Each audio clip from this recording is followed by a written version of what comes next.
Hello and welcome back to the game room. You know what I love? Video games. You know what I love talking about? Games. It seems like a lot of people these days who cover games seem to hate them, or at least the people who play them. Well, that's not me, and that's not the 2,112 of you beautiful people checking out this video here today. Well, we are about a quarter of the way through 2024, and I actually have been making some good progress on the backlog to beat I set up for this year. And I know on the original video I had some people asking if I was going to do a progress report. Well, I've beaten about half of the games that I said I was setting out to beat, and a couple of bonus ones. So here we are. We're going to talk about the games that I've beaten in my backlog in 2024. So if that sounds interesting to you, let's check it out. There's a lot of games out there, some of which you've never even heard of. That's where I come in. My name's Luke. I've been playing games since the age of 2, and I have no life. This is my game room. Alright, so the first game I started with this year was one of the ones that I have been avoiding playing since it came out in 2019. I had the big spoiler basically spoiled before the game even came out. I did not really want to play it, and I've been hearing from people that, hey, it's better than people have said, and then from other people I've heard it is just awful. And that game, of course, is the extremely divisive Last of Us Part 2. Well, I have gone through and I have beaten it. And yes, it is both as bad as you've heard as far as the treatment of certain characters, the kind of the questioning of why on earth did they go this way? I mean, you're having people talking about, bear in mind, this takes place in 2038, and yet it seems like it takes place with 2024 sensibilities as far as people talking about, bigot sandwiches and fascists. And this is a friggin' fungus zombie apocalypse. You think people that were in their 30s and 40s in 2013 wouldn't necessarily, when they're in their 60s, have these kind of views, especially surviving for 20 years. Anyways, I actually am thinking of doing another video where I'm going to go through some of these games and see how I would fix them. So I'm not really going to comment on that. I will say I actually was surprised that Abby, as much as I expected to hate her, I actually found her and her cast of characters a hell of a lot more likable than Ellie and all of them. And I didn't expect that. Now, the game is visceral. It is just as brutal as the first one. The problem with it is that there's no heart. The first game, you really felt for the relationship between Joel and Ellie. And then this game, like I said, I started sympathizing with Abby more and caring about her more than I did about Ellie's plight. And it's just horrible people doing horrible things with no resolution, no satisfaction. It's a revenge story, but in the end, the revenge is not fully fulfilled on. And there are boneheaded decisions that are made to let people go at certain times that don't really make all that much sense. And it just very, we'll get into it in the other video where I talk about how I'd fix it. But honestly, as far as a game goes, yeah, I'd say it's still worth picking up and playing. It just, don't expect it to be anywhere close to as good as the first one, in my opinion, as far as story-wise goes. If you'd like to see a continuation of just how awful things get, then sure. But yeah, that's how we started 2024 out. After that, I wanted to play a quick one, and what's funny is I called this Cannonball Osmond in my original video. It's actually Cannon Dancer Osmond, and this is just a simple arcade game. Very tough. Very, very tough. Now, it lets you change the loadouts, and it also comes with what I'm guessing is the Japanese version. But I played it for a little bit. Now, this was one where I put it in for a couple of hours and then put it down. Once I got to the final stage, it got so hard that I couldn't even get past anything and kind of overstayed its welcome. And really one of those ones where I didn't beat it, but that's kind of my opinion on arcade games in general. It's fun, mindless, well worth having. I'm glad I picked it up. It's definitely one where I could see myself putting it in, trying it again. I haven't played any of the Strider series. The closest I've gotten was playing Run Saber. And yeah, I can see the influence, but all in all, I did not enjoy it, and it reinforces why I don't really play a lot of arcade games. But that was one that I quote-unquote beat, more or less. I retired it. All right, one of the games I was probably looking forward to playing the most was the surprise third game in a series that I really had no background with until a couple of years ago when I played the first one. And then shortly after that, I played the second one, and I thought I was done. Well, doing some research on my sequels videos, I found out that there was actually a third Vandal Hearts game called The Flames of Judgment. I don't know, it's a digital-only game, so I'm just throwing an Xbox controller up here.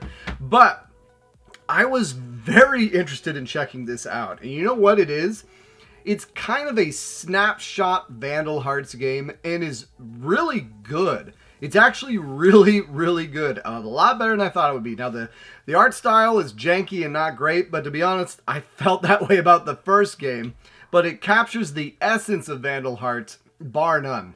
Now, it removes some of the stuff Vandal Hearts 2 did, as far as kind of having the weapons tie in the abilities.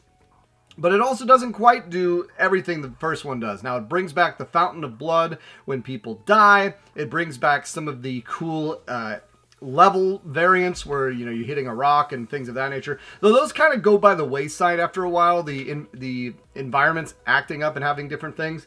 And the biggest thing that it does is it allows you to have two different play styles on the same character. So you can have them have a bow or you can have them have a sword. And almost always was it better to have it be ranged attacked. And then also in this game, there's the ability for you to trigger a combo move where you attack and then one of your allies attack. For the life of me, I had no idea how to trigger that. And it seemed like you were better off doing a crit from behind and your positioning mattered, but it was hard to, like, there is jankiness in this, don't get me wrong, but it's also about a 6-7 hour game. Far shorter than I expected it to be, but that was a good thing, because if you like Vandal Hearts and you want more of it, this is really, I can't imagine a more perfect arcade style game than this. Story-wise, you know, it's not the best. I'm not really sure how it melds in with the rest of the Vandal Hearts series. It's funny because the main villain kind of looks like that dude from all the memes. I don't know, it might even be him. They really came home with this this third entry, and one that I can't recommend more to people of the series to just check out. But just bear in mind that the combat, you're far better off just utilizing the ranged attacks and killing the enemies before they get close to you, as well as you don't always have the enemies trigger a response to attack you back. So if they have melee out, then if you attack them with arrow, they're not gonna get back at you. Same thing if they have an arrow out and you hit them with melee, they're not gonna respond. But still, very fun game, and I was surprised at how much I really did enjoy playing. Then after that, I finally put in this bad boy that I've been wanting to play for, God, 8 years now. My friend Dari has talked this game up to death. A bunch of my other friends talked it up to death. Anytime I say I love Fire Emblem, and I'm not a huge fan of the Genesis, a lot of people say, have you tried Shining Force? And now I can say not only have I tried it, I have beaten it. And yes, I see the analogs with Fire Emblem. It doesn't have skippable fight sequences. It's very slow at times, and you can find yourself walking into battles without being aware of it. And probably my biggest complaint with the game is the fact that your main character, if he dies in battle, the whole battle is just scrapped. But you don't lose your progress, so it just sends you back to a church. It kind of has some of those influences of computer RPGs, where if you have your people die in battle, they don't get resurrected between stages. They also don't permanently die. You have to go to the church and you have to resurrect them by paying money. Same thing if they get poisoned. You can cleanse them of those things like curses and things of that nature. I think it's just curses, not poison. But all in all, solid game. And really one of those ones where I couldn't quite... It's difficult to level evenly. I would find myself... And also you promote yourself after level 10, but I'm guessing that I may have made a mistake by promoting a bunch of my characters once they got to level 10 to the next stage, and then certain other characters got worse, like the werewolf was a complete beast, and then I upgraded him and he got way worse. And then there's certain characters you pick up along the way, like the egg that became the octopus thing, that one was stellar. and just you have a lot more people that you can use in your party than you ever will need. And I found that you would have magic users. They would run, if the battles go for so long, you run out of magic. There's not real ways to replenish that. Like, yeah, you can carry items on you, but it's cumbersome switching between weapons and knowing which weapons are for which characters. And like, there's a lot of nuance to it. Like, there would also be some times where you would have a double attack, and I, for the life of me, could not figure out how to make that happen consistently. But all in all, phenomenal time. And I am so looking forward to playing Shining Force 2. And everyone who says this game is great, yes, it is. And it is my new favorite tactical RPG on the Genesis. Bear in mind, it's the only one I've played on the Genesis. But still, for a Genesis game, it is so hard to get me to like it, which we'll get to later in this video. It is so hard to get me on board with a Genesis game. But this game, hook, line, and sinker, I was there from the very first moment. The storyline was interesting. It kept having this thing where every time you would defeat somebody, then you'd find out they were kind of being influenced, or it kept going above and above. Very, very Fire Emblem-like, which I enjoyed. I enjoyed it, and it pretty fast playthrough, to be honest. It was maybe a 12-hour experience, something of that nature. Not too bad. Loading up the game, you always get that weird thing with the girls saying like, oh, let's read a story and then load your next thing. Like, that was a little, I don't know, a little weird to get into the game. But all in all, phenomenal game. Really liked it. Shining Force up there with probably one of the best experiences I've had all year. All right, and after Shining Force, I finally jumped into Remedy's first series, the legendary Max Payne. And when Max Payne came out, I thought it just looked like a GTA clone using bullet time physics and, edgy as hell and all that kind of stuff. And after playing it, yeah, that's kind of what it is, but at least it's a stupid fun time. Now, it goes hard. I mean, you have imagery of a girl, getting her head pushed down to satisfy this dude in the first hour of the game. And I'm like, whoa, this was released on the PS2. So yeah, it's definitely your edgy kid high school vibe energy all throughout that game, which is, especially at the time, I was not really that into. Nowadays, I'm still not that into it, but I enjoyed it. I enjoyed the gameplay. It's refreshing to get into a game that you walk around and the doors aren't highlighted, the items aren't highlighted. Like, yeah, you can get lost looking for a button of an elevator for 10, 20 minutes to an hour, but for the most part, the levels are pretty self-contained. It does autosave between levels, which is nice, and it reminded me a lot of a 3D GoldenEye experience, or a 3D, boomer shooter Doom type thing, where you're going around trying to explore these levels and get deeper into them. And you always had enough ammunition. The boss fights weren't tough. It was a fun, fast play. The biggest complaint I had with it was the platforming. And that may have been because I was using a PS2 controller. I found that if I went into the controller options, it switched it from using the analogs to the digital pad. I was able to do some of those sequences where you're jumping off the ridiculous red lines. So that was insanely stupid. I probably spent the longest amount of time in the church section where you have to walk from the girders high above and then to the left, and it was a nightmare. But holy hell, as a young father, I wish I had been warned to how hard this game goes at the beginning. Because, yeah, that like I was saying, it's a little much. It's a little much. Basically, Max Payne's wife and child are executed at the beginning of the game, and it's not nice. It's not nice. And kind of what I'm getting at, where this game is definitely a little edgy teenager for its own good. But I liked it. I really did like it. And then after playing Max Payne 1, I had to, of course, try Max Payne 2. And yes, I did play it on the PS2. I didn't go to the Xbox, and immediately you can tell there was an improvement. It didn't look as muddy. It kind of reminded me of the improvements between Medal of Honor and Medal of Honor Underground, where everything felt better, yet I kind of liked the jankiness from the first one more. I found Max Payne 2 to be a lot harder. Now, there was not an autosave feature in this, which I learned the hard way. Now, at flip side, you can save anywhere, anytime, but it takes time to do that. So I found myself losing hours of progress at times because of that. The story once again, your Max Payne looks different, so it's like a comic book telling of it, very noir-esque too. And now you have the femme fatale that was in the first game. Now she's much bigger this game, and they're kind of having a love-hate relationship going on, and just there's more corruption. All this, like, it's a big continuation of the first game. And everything is better, but for me, I actually did prefer the first one, which I know Max Payne enthusiasts will crucify me for. That's just what I thought. I enjoyed the first one. It was simpler, it was easier, the enemies died faster, there was less thinking.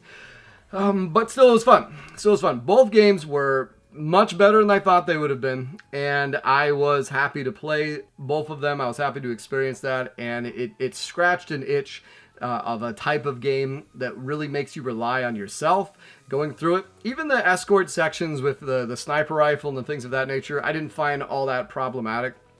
But all in all, solid game experiences. They give you usually enough ammo. This one I found I was running out of ammunition sometimes on health things, much more so in the first one. And then, of course, they have the bad guy be someone that you really liked in the first one, so that was kind of a bummer. But all in all, great game. Really enjoyed it. And then after that, I picked up and played a game that I did not expect to love as much as I did, and that was Crusader No Remorse. So this originally was a PC game, and it definitely shows its PC roots and origins. So in it, there's like 15 stages. Between each stage, you have horrible acted cutscenes that are awesome, full motion video. You have this guy chewing on a cigar. You have another girl. You have this dude who's a scientist you see get melted in front of your eyes. Like this is peak 90s computer game transferred to the PS1. Like, I've been looking for this kind of experience. I loved it so much. Once again, everything in the level is not highlighted. The way I would say it's very similar to a first-person Doom type thing where you're going around these levels looking for key cards that unlock areas. You look at these computer stations that unlock force fields, and then you have tons and tons of enemies coming at you. You can fire with. Now, the controls are a little awkward. It's definitely a tank control type thing, but you're on an isometric grid, so it does take a little bit of time getting used to. There's no autosave in this either. It's save anywhere, anytime type thing, so make sure to save often, and you'll have periods where you will have... There were sometimes towards the end where I started running out of ammunition, and you will get money to buy upgrades, but I didn't really find them all that useful. But the fun thing is you can see when you're attacking enemies with these weapons, they'll burst into flame, they'll get turned into poison. Essentially, you're playing as a red Boba Fett-like character, and you work for the Empire. And then at the beginning of the game, this big robot comes out and kills your whole squad, and you survive, and that makes you turn on the quote-unquote Empire, and your guys are known as silencers. So you join up with the rebellion. They don't really trust you. There's some moles, there's some leaks, there's some things going on in the rebellion. You work your way through, you earn your trust, and it's actually a much longer, like the levels are long. Each one of the stages is a decent amount of time. I probably spent maybe 12 hours, 13 hours playing this. Much more time in this game than I thought I would, and I really enjoyed it. Main thing you gotta do is just make sure you save, because if you don't save, you can find yourself losing a lot of progress. But I just found myself really just moving through the levels, trying to find things, having a blast. I used the machine gun almost the entire game. And if you want tips on how to move, because you can sidestep, you can dodge roll, you can do all these other things, you'll see at the beginning of the game they give you kind of tutorial areas where you can see how you play. And even after I beat the game, I saw the guy in the tutorial going nuts using a 3-spread rocket thing that I never found, and all these other things. You'll also find that you get an energy bar and a health bar. And your energy bar, think of it like the shield in Halo. But if you have certain weapons that use energy, they will deplete that energy bar. So you'll pick up health and you'll pick up batteries, and you can replenish both. And just sometimes because of the way the PS1 controller is, you find yourself always moving forward. If you hit the triangle button, that allows you to select something in the scenery. That will also use one of your health replenishes. And there's also other things. You have spider mines, all these other things. There's a lot to do in this game. I was genuinely very surprised with how in-depth it was and how much fun I had playing this little PC port to the PS1.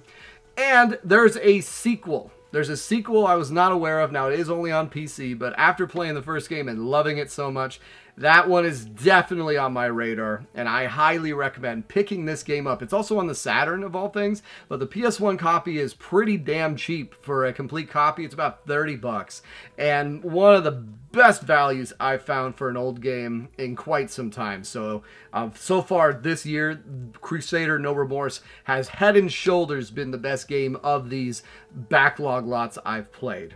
All right, so then after that, I decided, because I've been collecting a bunch of Xbox 360 games, I thought I'd add a new one. So this is a bonus game. This wasn't in the original video. Now, watching a bunch of people talking about it, they said pick this game up, and the background of it sounded immensely interesting. And that is Darkest of Days. So this is a game where you basically think of like Time Splitters, but instead... ironically, it's like the TVA from Loki or something like that, where there's a time force that goes, and in this world time travel is possible, but only to the past.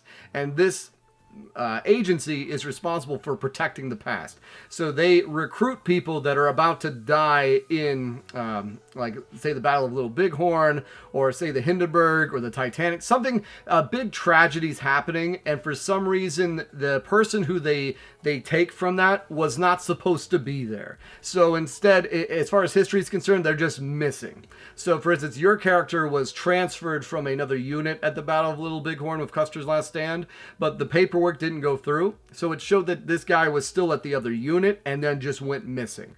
And then another guy in the game was a firefighter during the events of 9/11, but they were off duty that day, but they decided to get in their car and drive out there, and then unfortunately perished. Well, they get rescued, and that's how they get their people. So unlike, if you know Loki at all, they kind of take variants. This one actually makes a lot more sense. Unfortunately, that's where the quality of the game stops. This is shovelware all day long. Janky first-person controls, no impact on the weapons, no impact on anything. Generally, the most effective way to play the levels is to just run to the destination, ignore all enemies, ignore all everything, till you get to the place where it starts auto-saving, and then, reassess from there. I got pretty deep into this game, and I was expecting to, because you're supposed to go through all these different time periods protecting the Revolutionary War and World War II, World War I, the Roman Empire, all these things. Imagine all these things like Time Splitters did, where you're going to Chicago, you're going to the Wild West. In this game, you're basically in these bland green fields, and when you're in the Civil War time, you have muskets that fire one shot at a time with these janky mechanics, so it's terrible. Your melee attack feels like a wet noodle, and even when you're in stuff like World War I, it takes forever. You get attacked from all sides. It has the kind of Gears of War, Call of Duty style, where you can take enough bullets at once and then die versus having a health bar. Just at a certain point, it goes from being ridiculously easy to ridiculously hard, and somehow in playing it, when I was dying and restarting, I accidentally clicked Start New Game. And by starting New Game, without even saving, it immediately erased my current game. And so, after that, I lost all my progress, and I thought, you know what? I've seen what I'm seeing from Darkest of Days. If you're looking for a collectible game on the Xbox 360 to pick up, this is definitely going to be one. But man, if you wanted to know if it's good or not, it is terrible. Probably legitimately one of the worst games I've ever played. And that's not hyperbole. It feels bad. Like, I'm very generous with how I review games, and this one I would give a 2. And that's probably still being generous, and I'm just giving it a 2 because the concept was pretty clever, and then they ruined it by doing nothing with it. Alright, so then the other game that I tried playing around that same time, I did it for my buddy Magus Trigger. He's been asking me to do it forever. I even played this game, but on the SNES. However, the Genesis one is completely different, and that is Shadowrun. And I don't know what it was. I did not enjoy this at all. I could barely get anywhere in the game. I started as a samurai, so I wanted to have the ability to do more damage. Walking around, the Halloweeners were destroying me. It seemed like everything was just a fetch quest to go, all right, take this package from here to there, take this escort from here to there.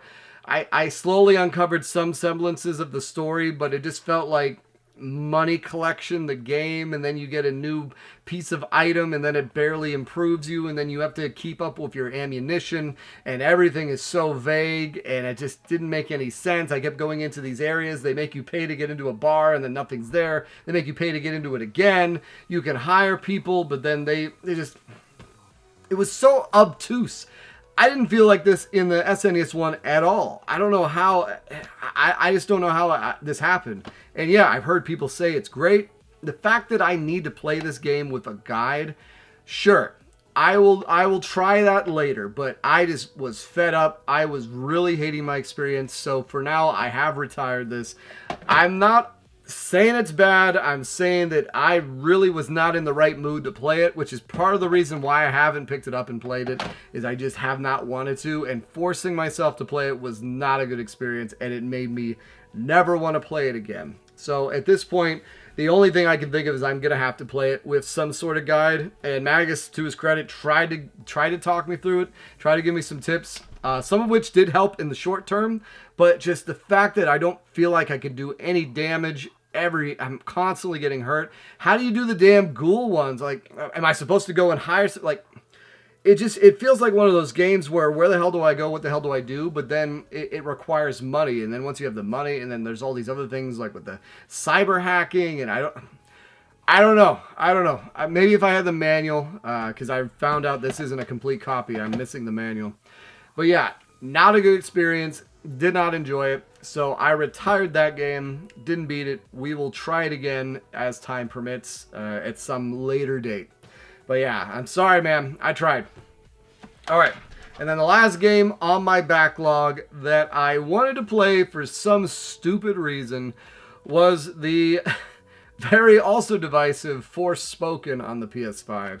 And I can tell you that my initial thoughts on the demo were actually far too generous. Playing through it, the game was tedious. The main character was pretty damn obnoxious, but mainly the whole story was obnoxious. And this is another one I'm going to do a follow-up where I talk about how it would fix it. But one of the things I was really wondering when I played the demo is, why on earth are we playing as this character that was ripped out of New York? Why isn't it not just someone that was born in this place? I just don't understand. Why do they want to have that extra layer? Well, it's pretty damn obvious, and yes, this is a spoiler, but come on, if you've played the game, they mention it in the first 5 or 6 minutes. Like, your character just showed up one day in New York as a baby.